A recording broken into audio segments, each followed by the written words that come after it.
kembali lagi dalam program Tanya Kemenkumham dan kita masih bersama Pak Suprayitno juga Pak Ramles. Saya kembali ke Pak Suprayitno tadi. Kalau tadi Pak Suprayitno sudah menjelaskan bahwasanya asumsi masyarakat tentang notaris kebal hukum itu sudah Pak Suprayitno jelaskan bahwasanya adalah keterkaitannya notaris dengan undang-undang yang wajib menjaga kerahasiaan negara tadi ya Pak Suprayitno. Tapi faktor apa yang menjadi pertimbangan sebenarnya Pak Suprayitno pemberian persetujuan kepada penyidik, penuntut umum, atau juga hakim untuk kepentingan proses peradilan itu sendiri? Nah, saya ingin menegaskan di sini juga bahwa tadi ada kaitannya dengan istilah kebal hukum juga ya. Benar. Bahwa satu permintaan itu sudah diatur normanya. Memang di situ diatur bukan di pasal 66 UJR.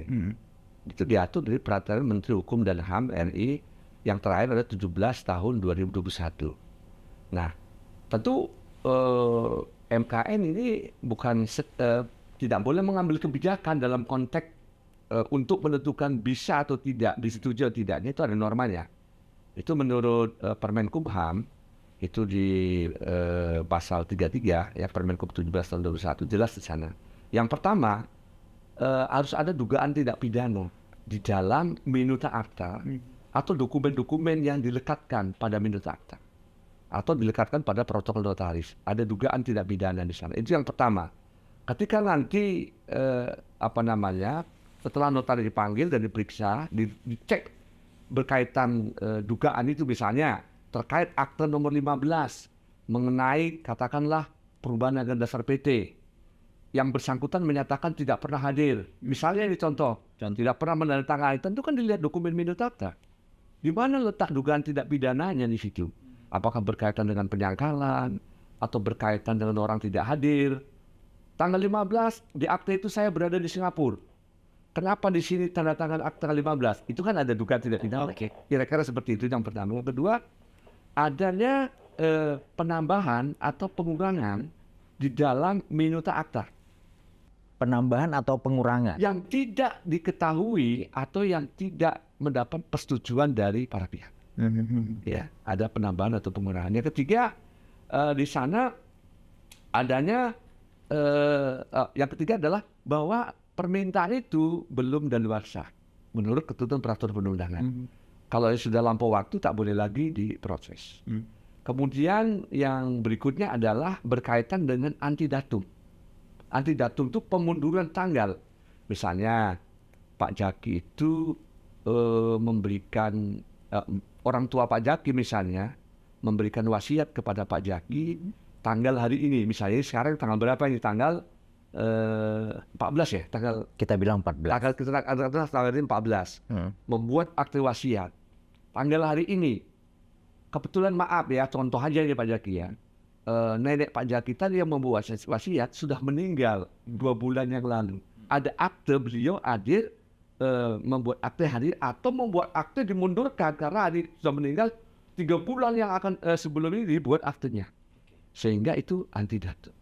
Jadi kira-kira lebih kurang seperti itulah unsur-unsur yang kira-kira sebagai dasar pertimbangan untuk memberikan persetujuan atau penolakan terhadap permintaan penyidik, penuntut umum atau hakim. Baik, Pak Ramles, Anda kan juga di kepolisian, tapi juga Anda sekarang ini menjadi anggota dari Majelis Kehormatan Notaris Wilayah. Anda yakin Anda bisa berimbang? Ya, kita pasti harus objektif. Karena kalau tidak objektif, bahkan saya tidak segan-segan menegur penyidik itu. Ketika tadi substansi-substansi yang harus dimuat itu. Walau itu bagian dari Anda juga sebenarnya ya. Saya tegur itu. Dan sebelum saya penyidik saya selalu himbau supaya permintaan itu jelas, muatannya seperti yang jelaskan tadi. Kita tidak melihat itu karena saya dari unsur kepolisian. Saya membenarkan yang tidak sesuai prosedur. Justru arti kata kami ini kan ariwannya kolektif kolegial. Bisa beda pendapat. Kami waktu sidang itu ketika nanti ini kan logika hukum kan berjalan di sana. Lalu saya ngotot yang tidak sesuai prosedur, saya harus langsung benarkan. Toh tidak punya nilai keobjektifan itu sangat perlu sekali gitu. Jadi saya tidak akan tolerir itu. Bahkan tidak segan-segan ketika kembalikan tolak dengan alasan ini. Bukan saya paling ya, sering lah gitu bersama Pak Praitno ketika tidak sesuai prosedur, tolak.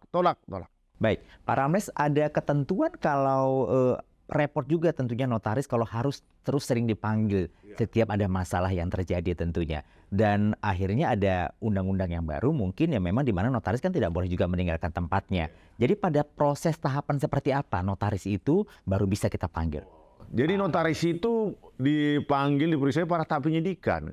Jadi pada saat penyelidikan tidak diperkarakan sesuai amanat pasal 66 Undang-Undang tadi. Tapi pada tahap penyidikan ya? Ya penyidikan gitu. Jadi tidak artinya tidak setiap sembarangan saat mana dia. Sudah jelas dan tegas dia di tahap penyidikan. Kalau penyelidikan udah pasti kita akan langsung sebelum kita pemeriksaan nggak perlu. Karena kan ketika kita panggil notaris juga kan sudah mengambil waktu kita itu. MKN juga mempertikan itu dan kalau kami masih tahap penyelidikan juga ya berarti kami MKN juga melaksanakan tugasnya tidak sesuai prosedur.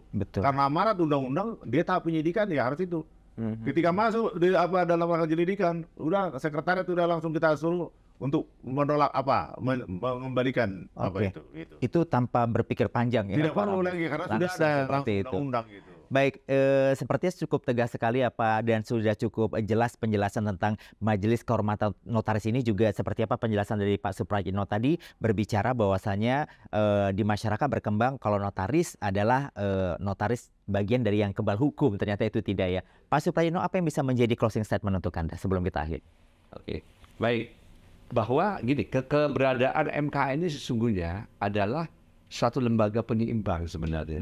Di satu sisi karena notaris itu membuat akte otentik sebagai alat bukti yang sempurna, dia merupakan dokumen negara, kan gitu kan, dan tidak boleh orang sembarangan meminta kecuali tiga pihak, orang yang langsung berkepentingan dengan akta, orang yang berhak dan ahli waris, maka diberikan orang lain di luar itu boleh, yaitu melalui proses peradilan tadi, penyidik, penuntut umum dan hakim.